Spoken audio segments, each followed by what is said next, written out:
Alors, sinon, à notre poste de Momochi, les gars, on essaie d'accélérer. En gros, elle a résumé de la façon la plus intelligente à mes yeux la politique du gouvernement à propos des animaux, donc, et des bovins. Elle dit, il faut tuer tous les bovins, sinon le virus pourrait tuer tous les bovins. C'est clairement écoute, ça la rien à logique. ajouter, quoi. Il faut être maître de son destin. Ouais, c'est ça. Je me suicide pour ne pas mourir. Oui, c'est ça. Donc, le ministre de l'Agriculture, Annie Genevard, estime que si la dermatose n'est pas maîtrisée, le virus pourrait tuer au bas mot 1,5 million de bovins. Ouais, ok. Donc, du coup, ça détruirait l'industrie de la viande. Ouais, ok, mais ce qu'ils font eux, c'est exactement ça a le même effet. Oui, en fait. D'autant que si jamais tu vas creuser un petit peu dans les précédents historiques, la réalité, ce qu'ils font dans les autres pays, les gens qui sont sur le terrain, ils te disent que cette maladie, si on fait des trucs un petit peu de bon sens, d'isoler les bêtes malades, de les soigner comme il faut et tout ça, finalement, c'est pas très grave. Je veux dire, ce virus-là, dans les années 80-90, il était dévalant en France, on n'en a pas fait tout un pataquès comme ils sont en train de faire maintenant. Donc clairement, il y a un agenda autre que celui qui est annoncé, et clairement, la rhétorique du gouvernement, Momochi, elle a tout dit, quoi. Donc il n'y a pas besoin d'en rajouter. Moi, ça me montre autre chose. Moi, ça me montre qu'il y a certaines forces de la mort qui sont en train de tirer les ficelles. Pour moi, c'est pas forcément que des massacres juste pour énerver les agriculteurs. Pour moi, c'est carrément des rituels. Mais bon, c'est ce que j'ai pensé c'est aussi. Triste, hein, c'est triste. Mais ceux qui sont là et qui tirent les ficelles comprennent et ils savent. Il y a quelqu'un font, qui m'a proposé une alternative à laquelle je n'avais pas pensé, qui, ma foi, je la mentionne, hein, peut-être c'est intelligent, je ne sais pas, que comme il y a une période de chaos qui semble pointer le bout de son nez, peut-être que c'est une manière de faire des réserves pour les élites. Non. Non. Je ne sais pas, moi c'est vrai. Qu'est-ce que tu en sais si elles sont vraiment incinérées? Il les tuerait pas. Il les aurait dans des champs et des trucs. Je sais pas. Écoute, je me suis dit, tiens, pourquoi pas. Ça tient. Ça se tient. Ok, ça se tient. Ça pourrait. Hein. Mais c'est une hypothèse. Voilà. Mais ça pourrait. Maintenant, on passe à l'autre nouvelle parce qu'on a Zelensky maintenant qui passe carrément aux menaces, s'il vous plaît. Donc, il y a eu cette histoire avec l'emprunt que l'Union européenne devrait faire à l'Ukraine en utilisant l'argent des oligarques russes. Et la Russie, elle avait dit, si vous le faites, on va vous péter la gueule. Sérieusement, tu vois. Et du coup, il y a certains pays qui ont fait marche arrière. L'Hongrie a fait marche arrière, ou je ne sais plus, il y a eu d'autres pays. La Belgique, surtout. C'est la Belgique qui bloque. Et du coup, ils n'ont pas pu faire ça, et du coup, ils n'ont pas réussi à nous foutre en guerre, parce que s'ils avaient fait ça, voilà. Et devinez qui voulait absolument faire cet acte qui aurait pu déclencher la guerre avec la Russie, c'était la France, l'Allemagne, von der Leyen évidemment, et l'Angleterre. C'est les mêmes qui ne voulaient pas qu'il y ait la paix entre l'Ukraine et la Russie depuis le début, et qui sont responsables du coup de la mort de centaines de milliers d'Ukrainiens. Donc ceux qui crient le plus pour l'Ukraine, les Ukrainiens sont les mêmes qui sont responsables de la mort de ces centaines de milliers d'Ukrainiens. Ils n'en ont rien à foutre des populations, ils ont un agenda, c'est clair. Voilà. Et donc maintenant, on a Zelensky, carrément, il se lâche. Pourquoi pas? Allez, la meilleure défense, c'est l'attaque, dire. Apparemment. Les États-Unis ont leur politique. Pour l'instant, ils ne nous voient pas dans l'OTAN. Pour l'instant, tout dans notre vie est provisoire. Peut-être que la situation changera à l'avenir. Peut-être que quelqu'un finira par comprendre qu'une armée ukrainienne forte renforce l'OTAN et non l'inverse. Les politiciens changent, certains vivent, d'autres meurent. C'est la vie. Les politiciens changent, certains vivent, certains meurent. Ouais, enfin, il se cache même plus, quoi, le mec. À mon avis, il va le regretter, cette phrase. À un moment donné, il va se retrouver encore une fois dans la même chambre que Trump, ça va mal se passer. C'est un appel. Je ne sais même pas si ça s'adresse uniquement à Trump. Ça s'adresse aussi à tous ceux qui ont bloqué. Tu sais, les Européens, hein, ça peut s'adresser à Viktor Orban, Fico, par exemple. Peut-être, ouais. Parce qu'il parle de politiciens. Tu vois, c'est Trump, il ne parlerait pas comme ça de Trump. C'est un peu plus qu'un politicien. C'est quoi, Trump si je peux me aujourd'hui. permettre, un hors-sujet qui n'est pas un hors-sujet, en fait, du tout. Je me suis fait la même réflexion par rapport, vous savez, là, on n'en parle pas parce que si on devait parler de toutes les tueries de masse qu'il y avait aux États-Unis, on parlerait toutes les semaines de ça. Mais la semaine dernière, ou il y a 2 semaines, il y en a eu 2 en même temps, une à Brown University et une à Bondi Beach. Et ce nom, Bondi Beach, en réfléchissant 2 secondes, je me suis dit, est-ce que c'est pas juste une attaque très ciblée, enfin une menace très ciblée envers Pam Bondi, qui en ce moment est au ministère de la Justice en France et tout ça. Je me suis dit, je serais à sa place, je serrerais les fesses. Donc voilà, pareil, une hypothèse. Écoute, qui peut-être ne vaut rien, mais qui m'a... J'ai tendance à croire que les hasards n'existent pas, mais en tout cas, il y a des choses ultra cheloues à Bondi Beach. Apparemment, il y a des acteurs de crise qui ont été présents. Vous savez qui c'est. Donc, à part ça, je ne sais pas plus. Quoi. À Bondi Beach, c'était en Australie, c'était quoi? En Australie, oui, une attaque pour. Oui, ça, pour j'ai vu. Hanouka, Écoutez, si les gars, Ouais. comprenez que quand ils nous donnent ce genre d'informations, par exemple, ils nous disaient qu'en Australie, ils enferment les gens chez eux, ils les attachent avec des ceintures aux gens. Ils exagéraient beaucoup les choses sur ce qui se passe là-bas, mais là-bas, c'est à l'autre côté de la Terre et on ne sait pas vraiment ce qui se passe là-bas. Moi, quand je vois comment la presse française, par exemple, parle de l'Albanie ou de la Grèce, des pays que je suis leur actualité depuis les pays eux-mêmes, en fait, avec leurs médias, je peux te dire, il y a une énorme différence. Et l'étranger, souvent, exagère les traits, soit pour rassurer sa propre population, soit pour la préparer psychologiquement. Tu vois ?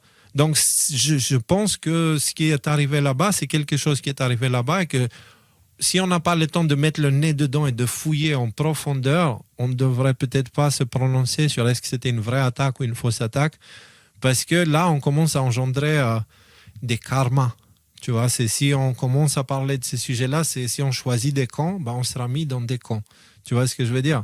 Et toute la raison de l'exister de ces psyops qui est en train d'attaquer l'humanité en ce moment même, c'est pour créer des camps et que chacun fasse un choix des camps. Et ensuite, ils prennent tous les camps, ils les mettent les uns contre les autres, ils s'entretuent et qui restent ceux qui ont planifié tout ça. Ouais. Non, c'était juste une petite remarque. Tu vois ce que je veux dire? Tout à fait. Très bonne remarque, pertinente, mais on entre dans une ère un peu différente où tout est psyop. Tout ce qui existe sur Internet, médias mainstream et tout ça, c'est psyop. Il faut vraiment s'éloigner de ces saloperies. Alors, sinon, pour finir, ils ont quand même décidé, les autres, de faire un prêt privé, les pays européens. C'est-à-dire, ils vont aller... En gros, ça veut dire c'est encore le Français, les Allemands qui va payer, tu vois, le peuple. Donc, voilà, c'est pas les Russes, c'est le peuple européen qui va le faire. Et voilà, 90 milliards, juste comme ça. Hein. Oui. De toute façon, ça allait pas être les Russes. Hein. Tu sais que s'ils prenaient les actifs russes, en fait, si tu veux, les tribunaux internationaux de finance, etc., parce qu'il y a les règles internationales de la finance, la Russie, si elle portait plainte, ils pouvaient que donner raison à la Russie. Et donc, ces fonds, ils allaient être restitués par les Européens. Donc, c'est à nouveau le contribuable européen qui aurait dû rembourser cet argent, les 300 milliards là. Donc, peut-être qu'ils ont fait toute cette histoire-là pour rendre un peu plus comestible, digestible, le fait qu'ils veulent envoyer encore des milliards en Ukraine. Ils disent, on va les prendre de la Russie. Et du coup, ceux qui croient encore à cette histoire, ils disent, ouais, prenez-les. Ah merde, on n'a pas pu les prendre de la Russie, mais on ne peut pas quand même laisser les Ukrainiens comme ça. Du coup, vous allez payer. Voilà, on est quand même là. Mentionner quelque chose qui existe. Alors, c'était sur Wikipédia à l'époque, je ne sais pas si ça y est encore, mais il y a un concept en droit international qui s'appelle le concept de dette odieuse qui existe. Concept de dette odieuse, c'est-à-dire que si jamais il y a une dette qui est faite par des dirigeants au nom de son peuple pour des raisons complètement bidons, ou alors parce que le dirigeant il n'est pas légitime, ou alors qu'il va contre la volonté du peuple, et que cette dette est déclarée odieuse, en fait le peuple n'est pas tenu de rembourser cette dette. Et il y a eu un précédent, c'était quand l'invasion américaine de l'Irak en 2003, je crois que c'était dans ces eaux-là, où en fait des dettes ont été annulées sous prétexte que c'était des dettes odieuses. Donc gardez ce concept en tête parce que je pense que c'est important à un moment donné, quand il faudra faire les comptes de tout ça, faudra mettre les choses à plat, se dire mais tout ce pognon là qu'on a emprunté au nom des Français, des Allemands et des choses comme ça, non, c'est juste quelques malades mondialistes qui avaient volé le pouvoir qui l'ont emprunté, et donc ces dettes sont au niveau du droit international, légitimement ne peuvent pas être retenues contre les Français. Si un tribunal se prononce, c'est des gens qui ne sont pas élus au final, qui est la Commission européenne, ils sont pas élus en tout cas en suffrage universel. Personne n'a voté pour ça, quoi. Les gars, j'ai un truc qui me vient dans le cœur, je dois le dire. Ça me vient de nulle part. Bref, toutes les dettes sont odieuses. Pourquoi? Parce qu'à partir du moment où tu vas voir quelqu'un qui a la somme d'argent et que tu as besoin d'aide, cette aide devrait être donnée. Pas prêtée, ou en tout cas pas prêtée avec des intérêts. Ne pas bénéficier de la galère de l'autre. Et donc les dettes dont on parle là, elles ont toutes des intérêts, donc elles sont toutes odieuses et pas naturelles. À ceci près, Léo, que tu dis quelque chose, si jamais la personne en face, elle a l'argent pour te le prêter, sauf que tu sais très bien qu'on est dans un système où l'argent qu'on te prête, en fait, c'est de l'argent qui n'existe pas, qui est créé comme ça, ex nihilo. Et c'est justement ça. C'est-à-dire ça veut dire qu'on signe, ça veut dire on s'endette nous-mêmes en faisant ça. On accepte ce système et on accepte que c'est nous qui donnons à la banque et pas l'inverse. Et ça, on l'accepte. Donc, plus on utilise ce système, plus on l'encourage d'exister et de s'améliorer pour nous baiser encore plus, tu vois. Et c'est pour ça qu'il arrive à sa fin maintenant, parce qu'il n'y a plus rien à baiser. Là, c'est fini. Il n'y a plus de lait à allaiter à l'humanité. Je veux dire, on est allé trop loin. Bref, pour revenir, conséquence de tout ça, les agriculteurs, ils sont un peu en colère. Donc, on a ça, virer le drapeau européen. Donc, on dirait que le plan de Trump et des Américains d'attaquer le concept de l'Union européenne prend facilement, mais en même temps, ça avait déjà pris il y a longtemps. Je veux dire, l'idée de Frexit et de sortie de l'Union européenne des autres pays, c'est pas nouveau. Là, ils viennent juste donner quelques coups de pouce. Je rappelle, encore une fois, par contre, c'est que d'une certaine façon, chaque nation risque d'être un petit peu le cul à l'air pour être départagée entre les Russes et les Américains, parce qu'il faudra quand même faire partie de grands partenariats, parce que ces systèmes fonctionnent comme la mafia. On vient te protéger de qui? De nous-mêmes. Tu vois, c'est un peu... Oui, bien sûr. Les Russes comme les Américains. Yalta 2. C'est une deuxième, comment ça s'appelait, la conférence de Yalta après la Seconde Guerre mondiale. Ils en préparent la version 2.0, quoi. Voilà, on a notre zone d'influence, vous avez la vôtre. En tout cas, ce qui est inédit dans ces manifestations d'agriculteurs, c'est qu'avant, ils manifestaient dans leur pays, en demandant de leurs politiciens de les protéger au sein. Là, c'est de toute l'Europe, ils sont venus, il y avait des drapeaux de tous les pays de l'Europe, Estonie, Hongrie, machin, etc. Et tous contre l'Union européenne, quoi. C'était très ciblé. Ça c'est pas anodin. Je veux dire, en tout cas en France, ils se sont fait quand même ça tout seuls, l'Union européenne. Ils n'ont pas eu besoin de Trump pour faire ça. Et d'ailleurs, je tiens à dire que... là, en l'occurrence, le coup... voilà, on en a parlé vite fait des vaches la semaine dernière. Si, je veux dire, Rudy, je veux dire, tu as raison, mais non, je veux dire, non, c'est pas Trump qui a poussé l'Europe jusqu'à présent à être anti-Union européenne, c'est l'injustice de l'Union européenne. Moi, je me rappelle, la France avait voté non à l'époque. Donc, la France n'a jamais été pour l'Union européenne. Et le truc, c'est que je pense, vous connaissez ce média Toxin, en fait. Là, je vous parle de la situation franco-française. J'ai pas trop suivi ce qui s'est passé cette semaine. Vous m'en voulez pas. T'as le média Toxin qui avait fait une couverture de tout ce qui s'est passé en Ariège la semaine dernière. Du fait, coup, on a eu toutes les images. Et puis après, le gouvernement a dit mais non, ça s'est pas passé comme ça, c'est des fake news.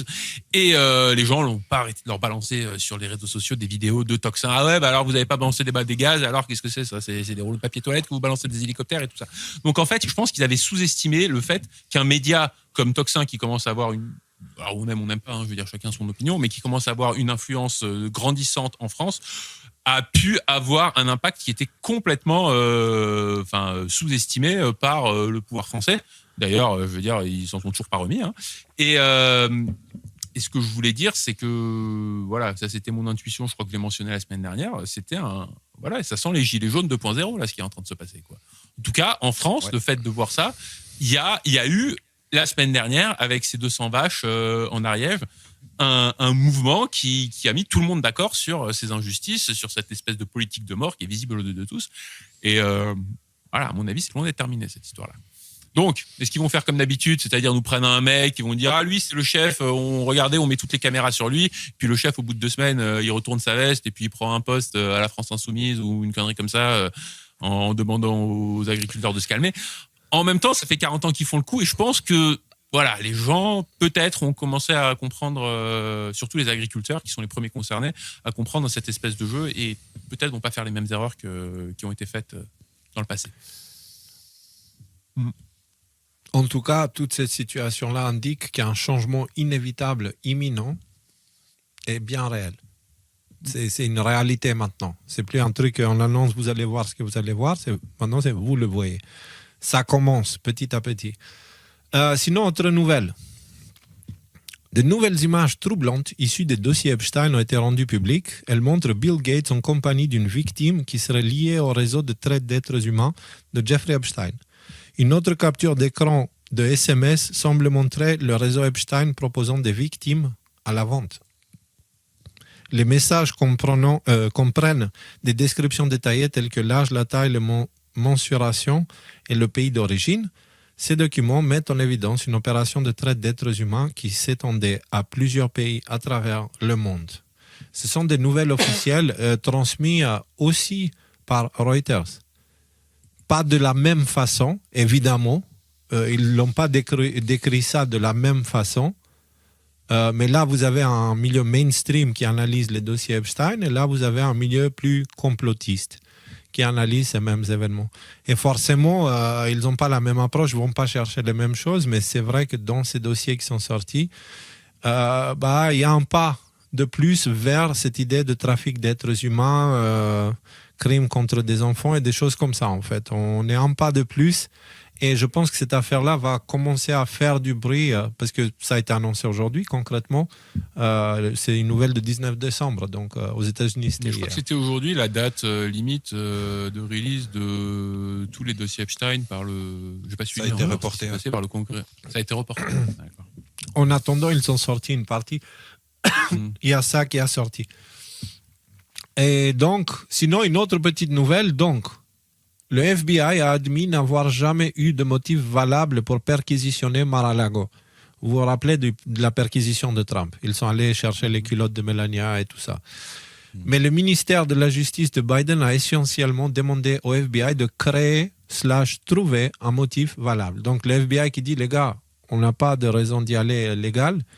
Et on va dire les complices de Biden qui disaient, s'il n'y en a pas, créez une raison. Et c'est le FBI lui-même qui le dit. Cela signifie que la Maison-Blanche de Biden et Garland ont utilisé le ministère de la Justice et le FBI comme arme pour s'en prendre à Trump. Ce n'est pas une surprise, mais désormais, c'est confirmé. Donc, c'est les choses qu'Alexis disait à l'époque. On disait aussi, maintenant, le FBI lui-même, il dit, avec le recul, si on regarde les documents, nous, on n'avait rien. Mais c'est juste, on a reçu de la pression du gouvernement Biden pour aller faire la perquisition. Puis on avait aussi prédit que ce serait un sacré retour de boomerang là, qui allait leur tomber dessus. Bon, là, on voit le boomerang qui s'approche. Là, et on le voit arriver vite et gros. Là, hein. Ouais, on commence à s'habituer à ces stratégies-là. Et donc, sinon, on a deux nouvelles. Et on va finir avec la revue de presse là. La première, c'est les eaux des Bermudes recèlent une mystérieuse structure géante, sans équivalent sur Terre, selon des scientifiques. Ça, c'est la première nouvelle étrange. Donc, qu'est-ce que c'est ? Ils ont fait un scan au souterrain avec plus ou moins le même genre de machine qu'ils utilisent pour le pétrole ou pour scanner les plaques tectoniques et tout ça. Et ils ont trouvé que quelque part au milieu du triangle des Bermudes, il y a une méga structure métallique, si j'ai bien compris, ou en tout cas d'une matière qui rebondit bizarrement, mais qui est gigantesque. C'est genre 10 km sur je ne sais pas combien, et puis c'est très profond. Donc, c'est vraiment une méga structure qui est dans le triangle de Bermude. Les scanners le montrent. On n'a aucune idée de ce que c'est. Et c'est une nouvelle qui a circulé quand même dans des médias scientifiques. Donc, c'est pas un truc vite fait, si tu veux. C'est quelque chose qui a été un peu pris au sérieux. Donc, vous savez les légendes du triangle de Bermude et tout ça. Là, on apprend qu'il y a un gros machin en bas. On ne sait pas ce que c'est. Mais ça ne ressemble pas à des choses qu'on a déjà vues là et ça n'a clairement pas l'air de quelque chose de naturel, ou en tout cas, si c'est le cas, c'est quelque chose de naturel qu'on ne connaît pas encore. Voilà. Ça, c'est intéressant. Et l'autre, les gars, signe biblique. J'ai vu ça. Ouais, c'est ce que je me suis dit quand j'avais vu cette image. Des pluies à Iran qui ont tourné une partie de la côte qui est faite avec du sable rouge et des pierres rouges. Voilà, elles ont commencé à couler comme ça et on dirait du sang qui va dans l'eau. Il y a un côté deep play d'Égypte, on ne peut pas nier là, dans cette vidéo. Hein. On est d'accord. Ouais. C'est curieux que tu dises ça parce que quand tu suis attentivement l'histoire de Moïse, c'est vers le détroit d'Ormuz que la mer il aurait été séparée. Enfin, ce serait le lieu très probable où ils auraient traversé. Attends, je te facture Moi- 2 secondes. Moi, je sens que... Enfin, quand je l'ai vu, ça m'a fait quelque chose. Non pas parce que c'est une vidéo, parce que des vidéos comme ça, j'en ai vu un paquet, mais vu le timing, vu le contexte, les gars, nous sommes vraiment littéralement dans l'Apocalypse. Moi, je veux dire, le livre, l'Apocalypse, devient tellement facile à déchiffrer aujourd'hui. Ça devient de plus en plus accessible à de plus en plus de gens. Et ça veut dire quelque chose. Tu vois, on comprend maintenant la bête un peu, tu vois, c'est l'OTAN. C'est une grosse armée avec... dans l'Ancien Testament, c'est même décrit avoir des dents en fer, tu vois, des trucs comme ça. Donc... Ouais, là. Excuse-moi de te demander pardon, Nico, mais le détroit d'Ormuz, c'est quand même de l'autre côté, hein, on est d'accord. Hein, C'est de l'autre côté de l'Arabie Saoudite, oui, mais il y a des recherches, il y a des conclusions qui sont si très le mec, intéressantes, évidemment. C'est pas la vérité absolue, mais c'est très probable que ce serait passé là. Ils ont trouvé un endroit exact où la profondeur. Si ça se trouve, il voulait aller en Inde. Hein. En Si profondeur. on s'est planté. Ouais, non, parce que Non, si c'est- jamais tu veux aller d'Égypte en Israël et que tu parles pas le détroit d'Ormuz, putain, change de GPS, quoi. C'est un problème, quoi. Bon, bref, Après, ouais. 40 faut ans. dire, hein, il a mis 40 ans et il n'est pas arrivé C'est à la vrai. terre promise. Donc, il n'était Ouais, pas mais non c'était plus... juste après, hein, parce que quand il a J'aurais traversé fait la mer, c'est tellement qu'il y avait, de- il y avait les Égyptiens derrière qui lui couraient dessus, quoi. Ils n'ont pas resté 35 ans avec les Égyptiens qui leur couraient derrière. Mais non, bon, non, c'est- ça, la mer, elle l'a fermé, elle l'a réglé, ça. Mais tu sais, j'ai été prêt à faire une tonne de blagues, mais il y a très peu d'êtres humains, enfin, ouais, d'êtres comme Moïse, pour qui j'ai autant de respect. Pour moi, Moïse, c'est un des plus grands hommes qui a marché sur la terre. Je sais qu'il y a des gens derrière qui ont tout fait pour salir son nom et pousser à des mauvaises interprétations de ce qu'il a dit. Mais ça n'a impacté en rien parce que c'est ce qu'il a fait, c'est la continuité de ce qui va changer le monde littéralement. Donc j'ai du respect pour lui comme j'ai du respect pour le Christ, du respect infini. Donc je ne vais pas faire des blagues sur Moïse, comme je ne ferai pas des blagues sur le Christ non plus. Voilà,